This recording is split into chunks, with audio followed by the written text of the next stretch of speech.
My name is Jason, and this is the Hearts of Wulin Kickstarter special episode.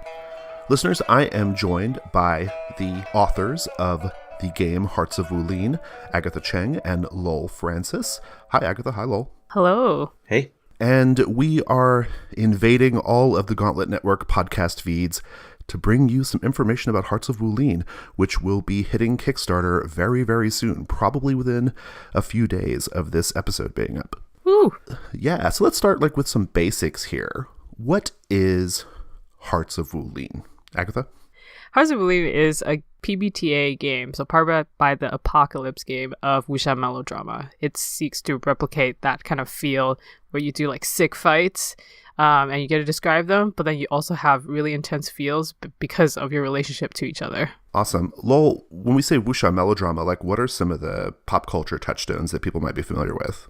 So the one that people always point to is Crouching Tiger, Hidden Dragon, where we have multiple characters in difficult relationships that can't express their feelings, and the triangles move and shift and so on. And that's probably the biggest pop culture reference, though the original sources are a little bit deeper than that. Awesome. Before we dive into some of the mechanical considerations of Hearts of Wulin, I want to talk about how the project came together, because I think it's a really interesting story. Lowell, originally, Hearts of Wulin was your idea. This was a couple years ago. You put together a basic playtest material, started playing it. We'll talk about how Agatha came into the picture in a bit, but I'm curious, why was it important for you to make a game about wuxia melodrama, and why did you settle on Powered by the Apocalypse? I'm curious how that came together. So we had played a homebrew hack using Storyteller system that we had tried, because I had seen a bunch of these Chinese TV dramas. And what happened every session was, rather than the fighting being as important, is all the character stuff and the romance stuff kind of came to the fore in that. We did that, and then it was okay.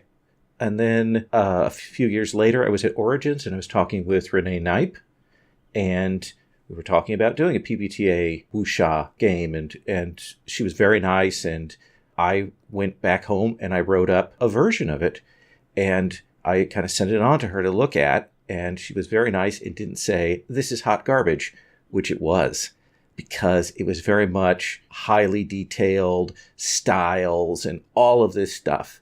And Renee said, and I can't remember how she put this, but she said the romance has always been so much more important for when I've thought about that. I was like, okay. And then I played Monster Hearts, and it killed me. That game, with just a few moves and a few connections, had all of the good emotional weight that I wanted from play. And it was after that Mercy Falls game that I was like, I've got to do something that gets at that. That's terrific. So you put together these basic playtest materials. People started playing it in the Gauntlet. I was one of the early playtesters. Agatha, you were one of the early playtesters. I'm curious what drew you to the initial material, because you eventually started getting more and more involved in the project. And I'm curious, what was that initial thing that grabbed you? Yeah, it's funny because I think it was one of the first games that I played with a Gauntlet as well. I started trying to play Gauntlet games, so waitlisting for games. Right, yeah. Which is a thing that is a really great way of playing Gauntlet games, just waitlisting for things, and then eventually you'll get in. True story. I saw the description, which is that this is a story of wuxia melodrama, and I think I grew up reading these books that later were adapted into TV shows and movies, and then readapted over and over again because they were so popular. And specifically the ones that I read were written by Jin Yong. And I think it's just that kind of melodrama is ingrained into me as a deep part of entertainment. And I also watch a lot of East Asian dramas, so Taiwanese dramas, Korean dramas, Japanese dramas, especially the historical ones. They have that really heightened level of melodrama in all of their stories, no matter what they're trying to tell. So I just find that very emotionally satisfying. So when I saw it, I was like, I need to be in this game. And yeah, I remember being in that game and then being like, oh, I'm so excited because I don't know anything about the Gauntlet, and I love this style of game, and it was amazing. Well, it's so great because Hearts of Wulin as a project is really close to my heart personally, not only because Lowell is a good friend and works with me in the Gauntlet, but also because I think that the way you got hooked into Gauntlet stuff, Agatha, is like so great, right? Like you've already mentioned, like you kind of just started joining waitlists for games and you got into some games. I remember you got into one of my Wodu games at one point, and that was kind of how I first met you. And you just stayed involved. And when Lowell and I were having like conversations about where to take Hearts of Wulin next, one of the big considerations was, well, presently this is a project being put together entirely by white people, and in my case, a half-white person, and maybe we should at the very least get some kind of like cultural consulting going on or sensitivity reading, right? That was a priority early in the project, and so we understood your fondness for the genre because you were playing in the games with us, right? Like, and I think that is such a great example of like how we kind of work as a community. And so I kind of it means a lot to me just kind of seeing how it's developed. We of course asked you to come on to do that, but then as the conversations proceeded, like as we got deeper into figuring out like where this was going to go, it became really obvious that you needed to be a co-author, right? I mean, and Lowell made the pitch. Lowell, why was it important for you to get Agatha involved? When I went to run it for Agatha, that was the second time I'd run it. I'd run it for one other group, and they'd had a good time, and they were excited about it. And so I was very nervous there.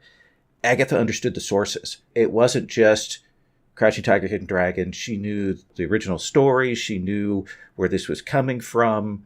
Her character right away was right in genre and pushing all of those buttons for what ended up being a seriously tragic story in just a few moments. There's a bit where Fraser, his character, misstates something, and Agatha's character is kind of standing and he overhears it, and there's just the movement of the fan that she has her character do that I was like, oh yeah, that's right. That's exactly what would happen. Most of what I'll be contributing to this project is a lot of cultural context, both in terms of the context from the literary genre and I suppose also the film aspect. I'll probably get Lowell to do more of that because he's watched more than I have, because a lot of these wuxia stories are also informed by Confucianism and then just his history in general, and that is sometimes harder to emulate without being explicitly stated. So that's a lot of the stuff that I'll be working on. One of the things is there's so much visually going on in these stories that are historical identifiers that we don't get in the West. We watched House of Flying Daggers, and that's set in the Tang Dynasty. Mm-hmm. That's 800 AD, and the costuming is very different. The weapons are using very different. Everything is different there. And when you watch, you can see that those are all historical markers that we don't see. And they're important because they also provide a context to what's going on more generally. All of the Xinjiang stories have a very specific time that they take place. Not necessarily that they're referencing it, but that there are echoes of what the country's like in those eras. Yeah. And I'd love for us to be able to have people go, oh, this is what's going on there. Now I can go back and look at these things and understand better what's going on in these stories. Or if someone were to say, I want to run this game, but I've never watched a wuxia film before, or I vaguely remember watching Crouching Tiger, Hidden Dragon years ago, I want to write up something that people can pick up and then say, okay, I think I have a general idea of how to set these stories and things like that. That's really great. I want to say I've run about 16 sessions of Hearts of Wulin so far, playtest sessions, using different versions of the rules. And I think that the playtest rules that I've used, they're a little more advanced now as of the day of this recording. We just released the new public playtest rules, and they're significantly more detailed than what I was running them off of. But I found that the rules got me about 75% of the way there in terms of what kinds of stories were supposed to be happening. Like, it's kind of baked into the moves, right? And we'll talk a little bit more about that.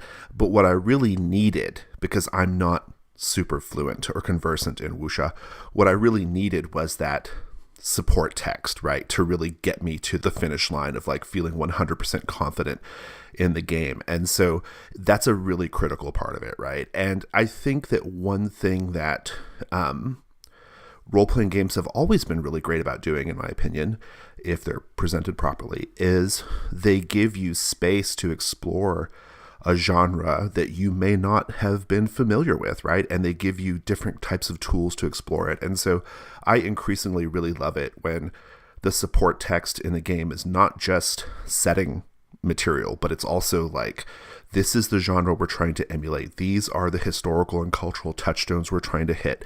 So I'm super excited. I think it's like a really, really exciting project overall. I think it's going to be so cool. Let's talk about the mechanics of Hearts of Wulin. I think the mechanics do a lot of the work here, and all the sessions I've run have been really, really fun. What are some of the ways that Hearts of Wulin helps emulate the genre? Like, how is that design goal being met? The first thing was to figure out how to have emotions and connections mean something. And not in a buildup of a resource or tracking or things like that, but that we have a move that is about dealing with that. And Monster Hearts showed me that it could be done. So we have our inner conflict move, which really draws inspiration from Monster Hearts. And it's that essentially when you are confronted with problems from your relationships, which we call entanglements, or other issues involving your background or so on, you have to roll inner conflict to see if you hold yourself together or if you kind of crumble and run away, or if on a miss, things get worse. Like you get confronted with your worst fears about it, the situation changes. Just having that engine, people saw that and they knew what they were doing and they knew that that was going to get hit. And the phrase I use is, do you think that rises to the level of inner conflict? Give the players a chance to assess how deep an emotional moment it is. And sometimes they'll say no. And sometimes they'll say yes, and then they put their fate into the dice's hands. Yeah, I love it. I'll tell you from playing it, it's a really terrific gameplay loop. The entanglements are there. The GM knows what they are. The GM can introduce NPCs or situations to help like push the inner conflict. The inner conflict roll happens. That usually results in like complications or bad things happening. The characters sometimes literally fleeing the scene because they just can't cope with the turmoil of it. Occasionally they have to mark an element, and an element is like an ability. It's what you use for your rolls. And then that means they have to go have romantic or intimate or connection scenes with other characters to get access to those elements. It's just a really terrific engine of emotion and drama. Agatha, how have you found that to be in the game? Like this sort of the entanglements, the inner conflict, that whole loop. Yeah, I do really want to talk about entanglements.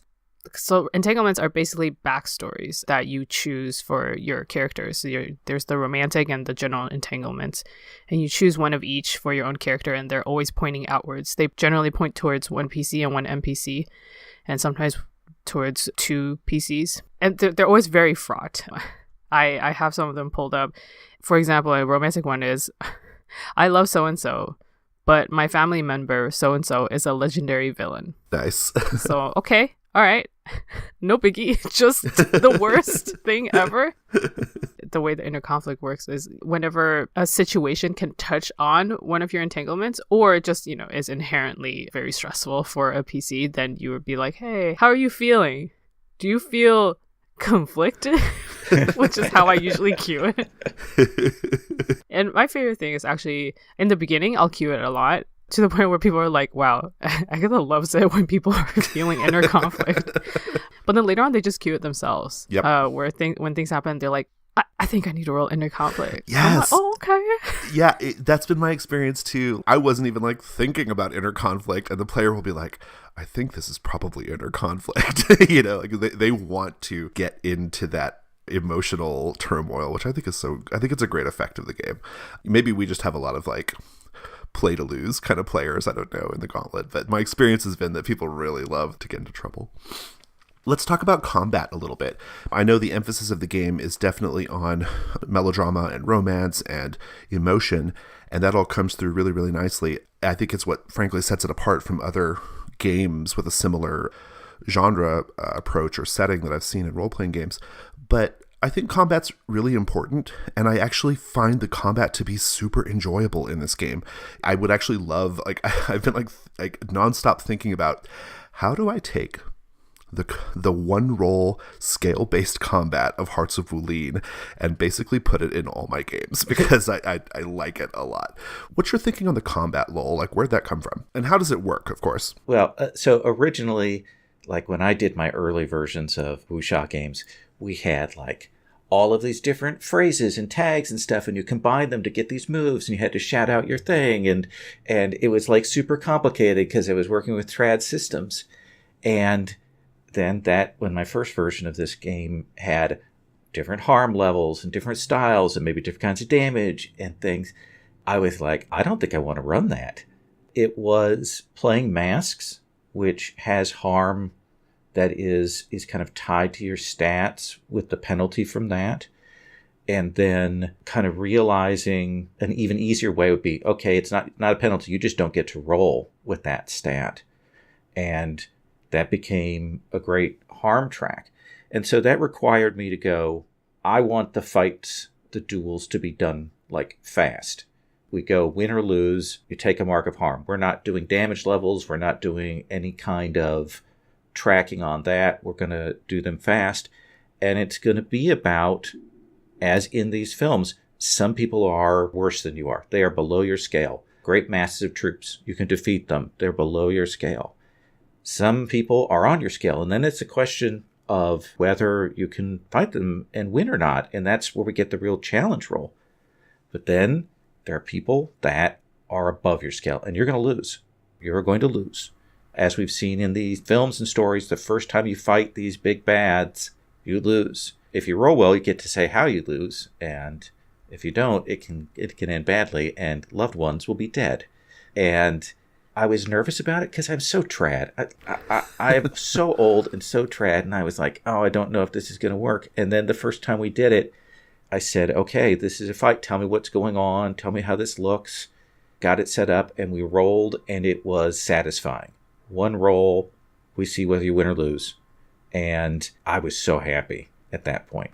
Well, and it's not just winning and losing, right, Agatha? I mean, there's like a lot at stake in the rolls. Yeah, I always like the time when you get to duel, because that's always where I'm like, okay, describe how awesome everything looks. So that's one thing that's always fun. This is where people can kind of regain the balance of, my character is always so emotionally vulnerable, but at least in combat they look really cool.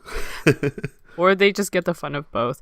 But oftentimes there's other consequences that come with the duels as well. Like, for example, like some of them you can have conditional wins where something else happens instead. And so there's a lot of different kinds of narrative outcomes depending on what your opponent's scale is and how you roll.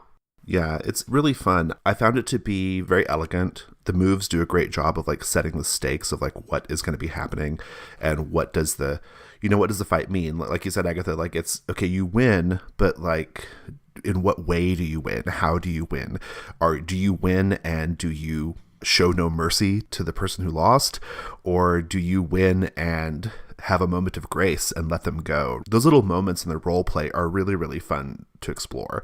Again, with the combat, I found there to be this really terrific gameplay loop, right? And I think it's what you always kind of want in these games, right? You want these like loops that give you story arcs by just kind of like engaging with them. If you are facing off against an opponent who is higher scale, you automatically cannot win, like Lowell said. But then you have to consider, well, how can I beat them, right? Well, there's another move that lets you go learn a new technique, and that new technique leads to that. Usually pursuing that new technique usually leads to other kinds of like training montages or side quests or whatever in order to get the thing that you need to then be able to face the higher scale opponent, right? Like, it's just really great. Yeah, and again about genre emulation, the training montage is literally written as a part of the move. So if you want to get good, you better describe a training montage for it. It's really, really enjoyable. I did my Trial of Many Venoms, Tournament of Assassins framework the last time I ran it. That's a space where it's kind of all about the martial arts, right? Like there's the emotion, there's all the little side stories going on, but ultimately they're there to like compete in a tournament. And that creates a lot of space for, okay, I know I'm going to have to face this particular legendary warrior, at the end, and I can't do it. They're higher scale than me. So what do I do? And so we kind of interrupt the tournament to see this little training montage, and it just works so well, and it feels so good in play.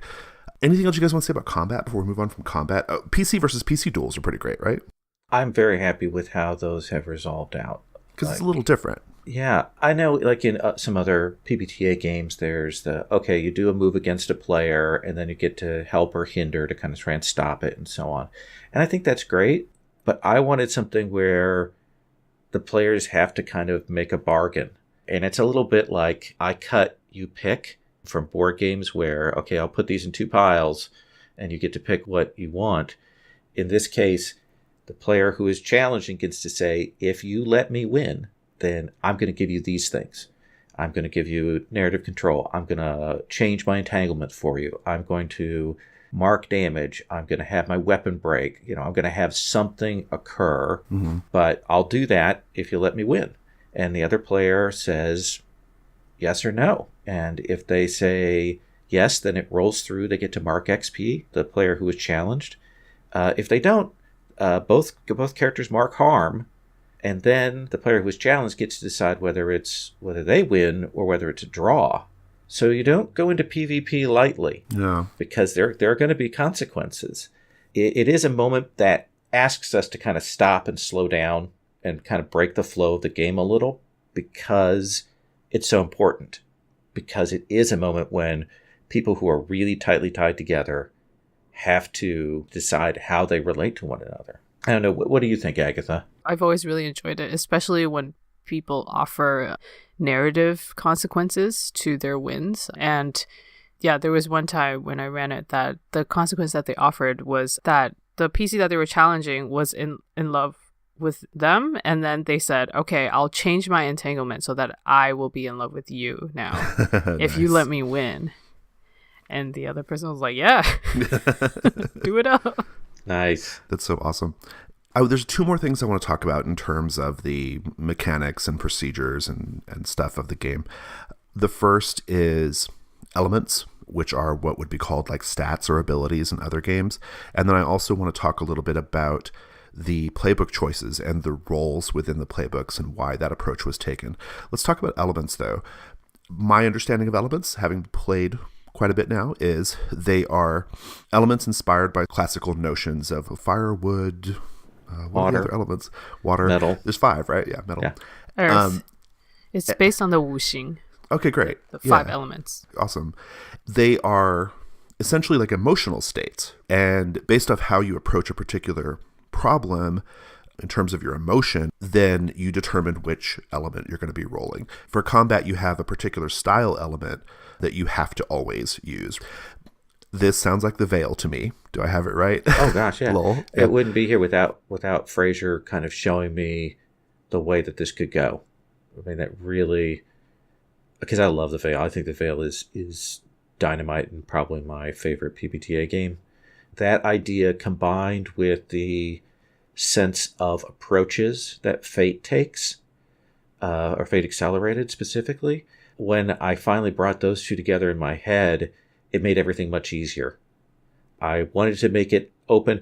I wanted to make it so that any task that you do, you could pick any of your elements, any of your stats to roll with, and that would shape what that looked like. There's a difference in if I'm using curiosity to roll to study versus if I'm using patience. There are different things that those represent versus if I'm using passion. I'm rushing in there to figure out what's going on. Agatha, tell me a little bit more about the, say, wuxing? Is that what it was? Wuxing, yeah. That's basically like the ancient Chinese idea of like the 5 elements that make up everything. And there's a lot of philosophical texts written about it. Right. This is just kind of like, I guess you could say it's kind of like the 4 humors, if you wanted a kind of comparison, except 4 humors is specifically about like what makes up a person, right? But then wuxing is wu is 5 and xing is ways or paths. So that's kind of how you think about it. But it's like everything can tie into ideas of wuxing in terms of the way the world is functioning. So even feng shui has aspects of that as well. And I will say there are a couple of games Weapons of the Gods, and even Legend of the Five Rings that had elements as stats, but they were very fixed. You use this for this. Boom, you use this for this. And this kind of opened things up. Yeah, I really like that aspect of it because the wuxing, again, it's an idea that is applied to so many different aspects of life that it is very flexible. So it's good that in this application, there's also flexible interpretations of them. That's terrific. One of the things I thought was really interesting about the elements that I don't think I necessarily did a good job of presenting to my players, and I'm going to try to do better about it next time. But whenever the elements are marked, meaning you don't have access to them, you're supposed to role play in the opposite way. And the playbook lists like, okay, for fire, that's, for example, passionate. But if fire is marked, then maybe there's a sort of lethargy there or something, right? How has that been in your games, Lowell? Like, has that been coming through? What I found is that when we get into the heat of the moment, those ideas, sometimes the player will grab onto them, but I make them really optional.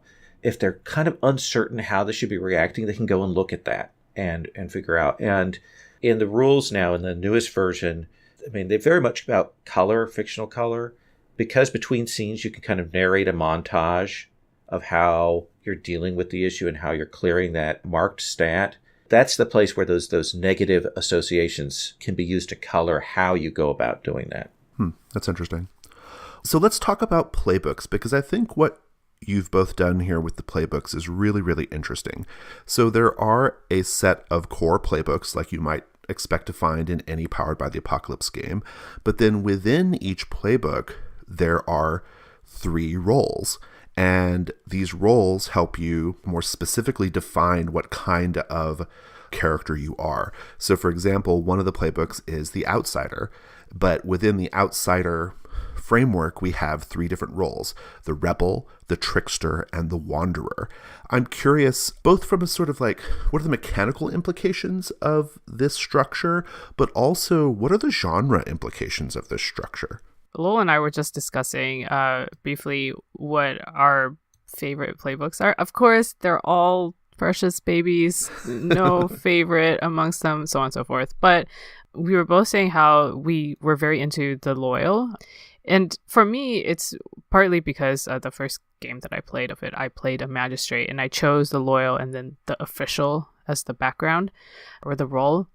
And there's aspects in the moves and the backgrounds associated with the Loyal that are about almost like a stereotypical idea of like a lot of these heroes in wuxia stories who are very bound by their loyalties hence the name Loyal, to whatever group they're the closest to or that they feel the most strong ties to. So it could be their family, it could be the emperor. So that's a thing. It could be to the imperial structure.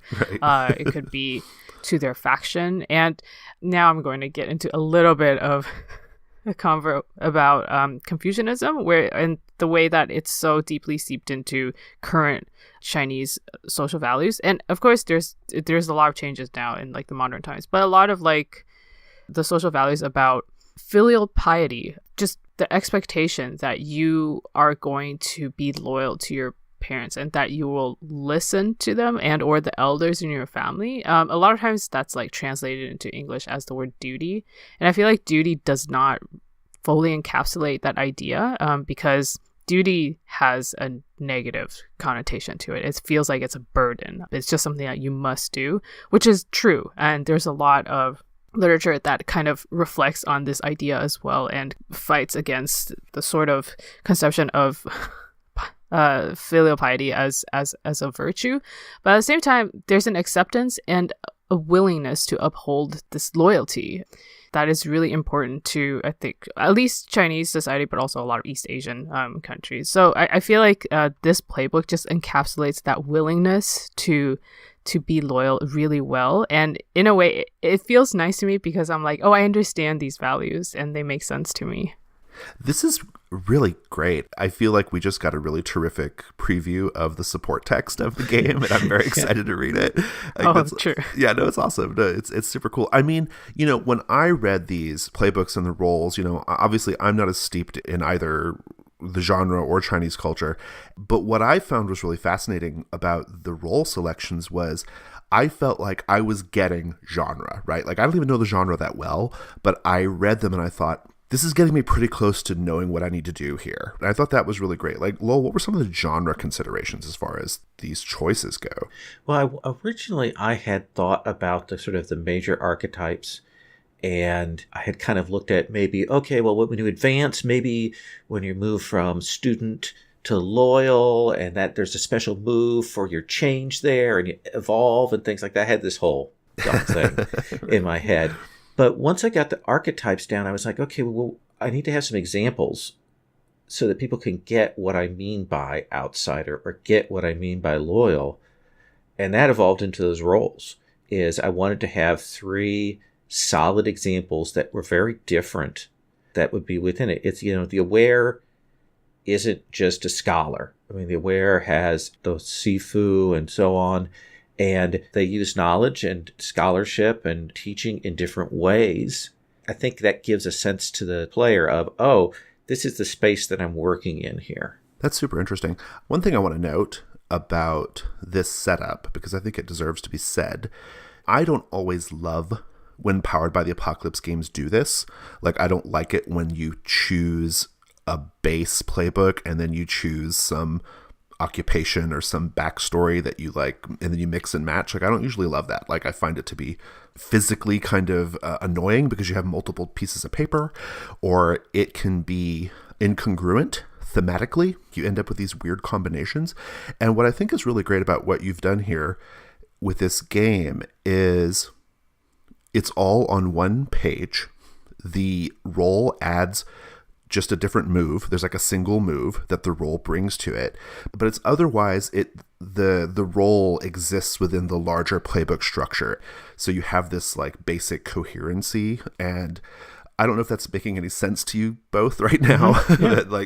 but that's how but it's nice. It's one of the best implementations of this kind of backstory or background choosing I've seen in a PBTA game. I will say that one of the driving forces for all my design decisions is, how does this look at the table? Yeah, how do I you can make tell. This easier? Yeah, it definitely feels like, yeah. Oh, this is like you just circle a thing and you're done, right? There's yeah. no like, I need a whole other piece of paper, or I need, yeah. So I really like that. Yeah, I run a lot and I want to make it as streamlined as possible.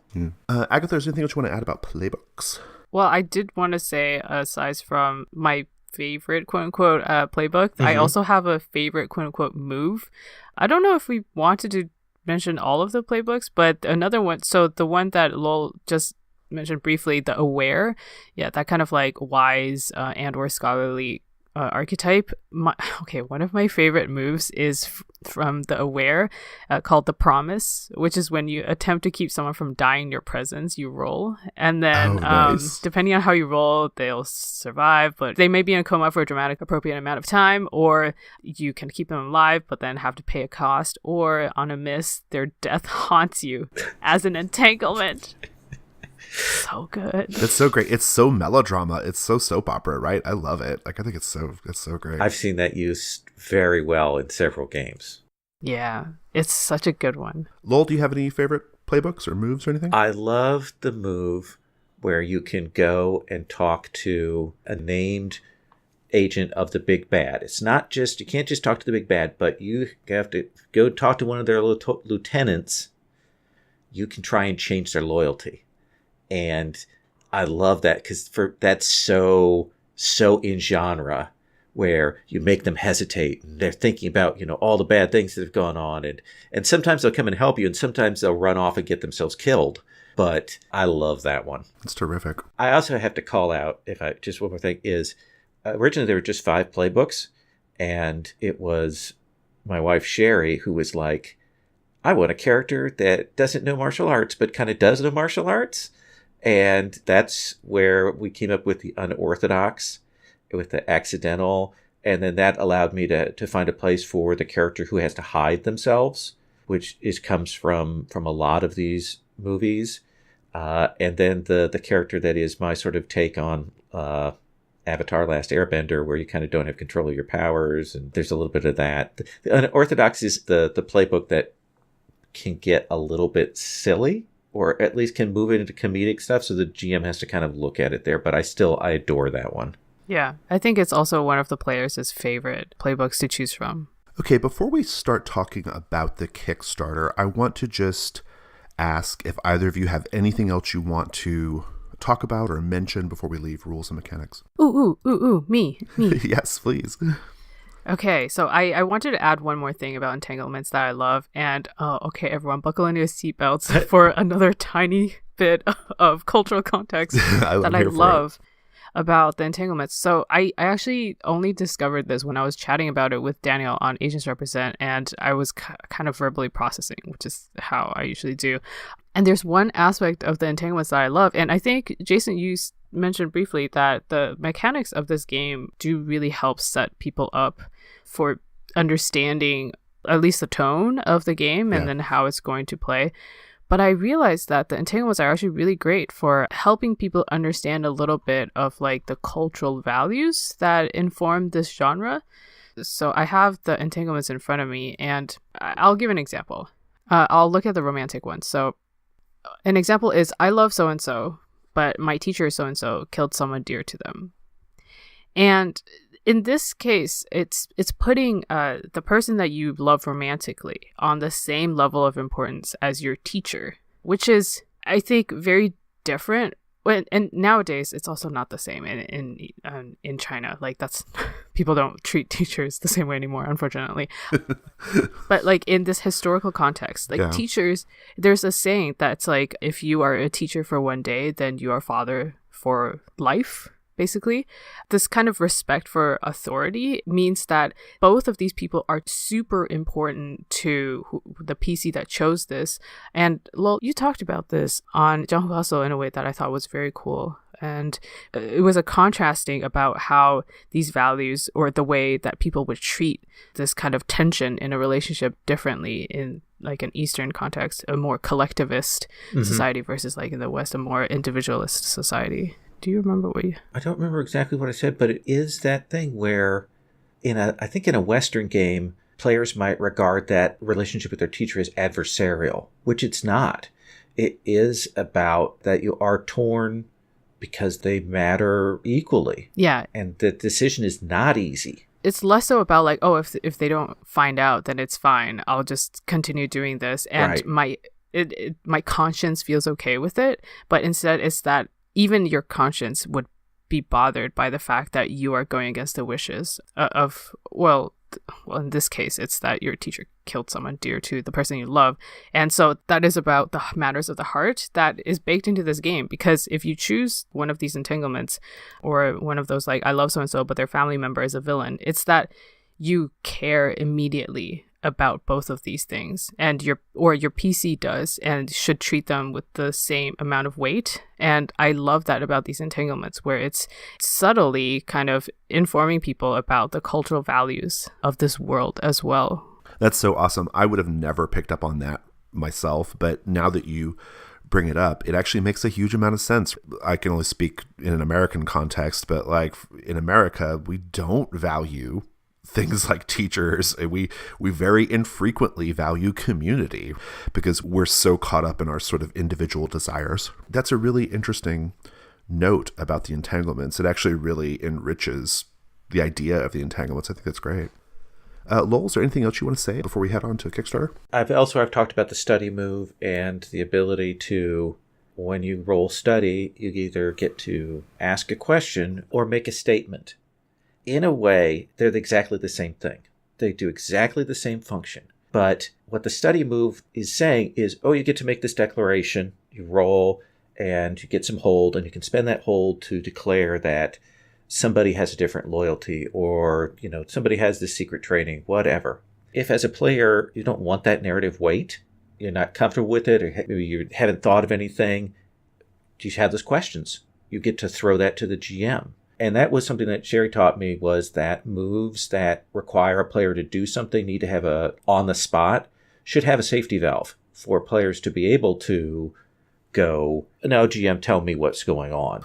And just to be perfectly clear, this study move, it's similar to, say, discern realities or something like that. Pierce the mask, all of those. But what this does, it's I thought was really interesting is it explicitly allows the players to add to the fiction, right, to create a truth. Mm-hmm. And what you're saying is, but it also has this safety valve of the player doesn't have to, right? Like you can rely on the GM. I think that's good game design. Yeah. I think that what's interesting is when you first look at the study move, you're like, oh, this is the question move. But the study move is actually, this is the move where I get to change the drama. I get to change the story. And if you don't want to do that, you can just ask a question.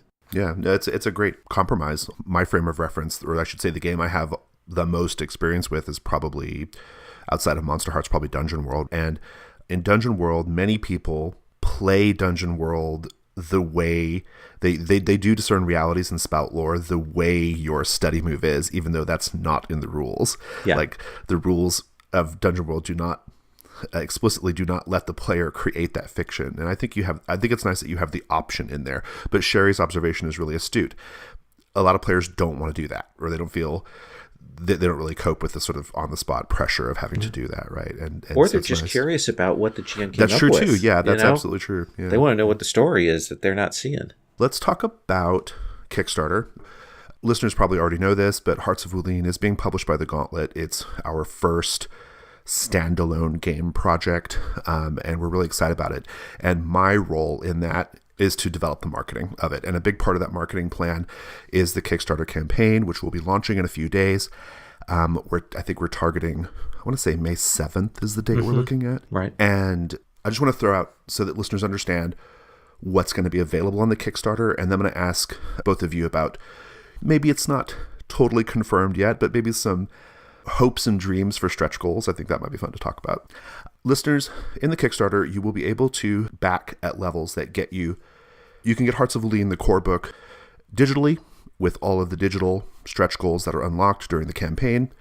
You will have the option of getting a softcover book, and you'll have the option of getting a hardcover book. Many Kickstarters do not give you the hardcover option right away, or they require the campaign to hit a certain dollar amount before they can make hardcover available. But we're very fortunate that we have the financial wherewithal to make hardcover available immediately. So you'll have the choice. We're also going to have hardcovers that are signed by Agatha and Lowell. There will be a limited number of those available. And then we're also going to have, much like we did with the Codex Kickstarter, we're going to have pledge tiers where different members of the Gauntlet community, including Agatha and Lowell, will run sessions of Hearts of Wulin for you in addition to getting your copy of the book. So those are the basic pledge tiers that folks can look forward to. I want to talk about stretch goal ideas. One stretch goal is we have this really, really beautiful art by Minerva Fox. And if you follow us on Twitter, you've seen us posting that stuff all over the place. I'm excited about the stretch goal that lets us make the interior of the book entirely color. Right now it's set for black and white, but if we can hit the color stretch goal, I think it's going to be really, really, it's just going to take the book to a whole other level of like beauty and presentation. But what about some of the substantive stretch goals? Like what are we kind of hoping for here? None of this is confirmed, but just, what's your dream stretch goal? Agatha? One stretch goal that it is definitely a huge dream is I want a different setting for this game where it can be based on I'm thinking specifically like a Korean drama kind of setting, because I feel like a lot of these mechanics are really adaptable to a lot of genres that have high melodrama, but specifically because I grew up watching Jumong, which is one of those epic historical stories about this Korean king. And I would just love for this to be adapted. That'd be so cool. Possibility, listeners, possibility. Lowell, what's your dream stretch goal? I have a bunch of them, but the one that I really want is I want a version of this, an adaptation of this, to do a school dueling game a la Revolutionary Girl Utna, which is a slightly more obscure anime series that I adore. Wait, Lowell, can you say that again? Did you say Revolutionary Girl what? Utna? That's so horrible. Am I saying that terribly wrong? How am I saying it?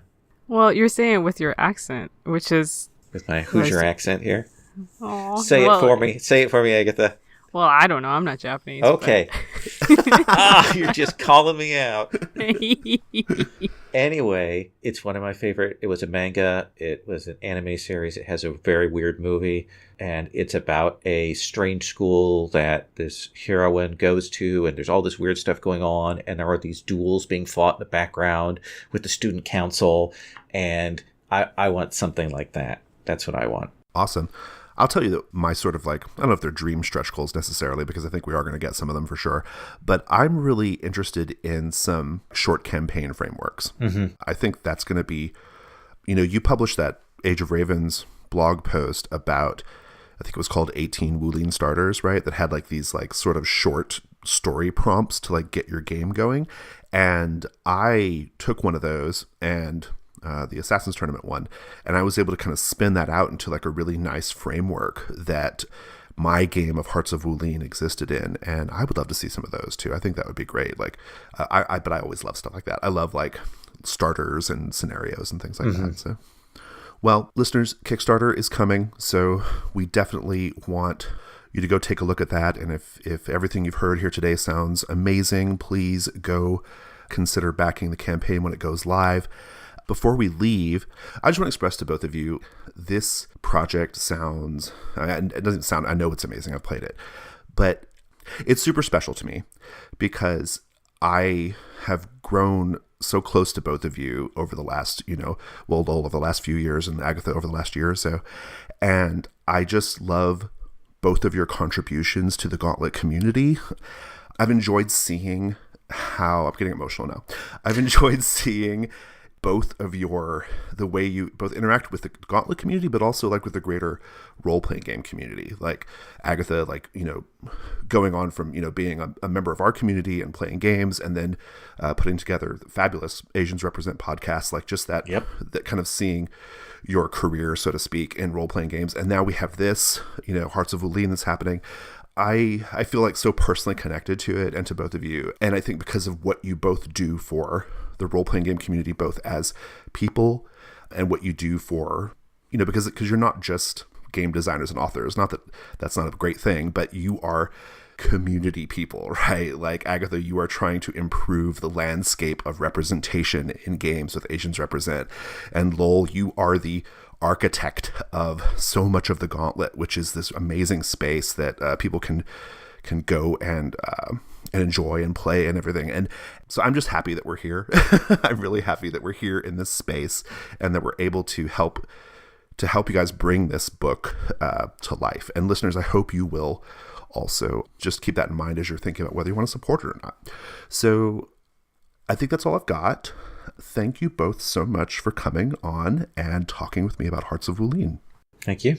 Thanks for having us on. And listeners, we'll have notes about where to find more information about the game, including the public playtest materials, and we will update the show notes with the Kickstarter campaign when it goes live. And that's all I've got. Take care.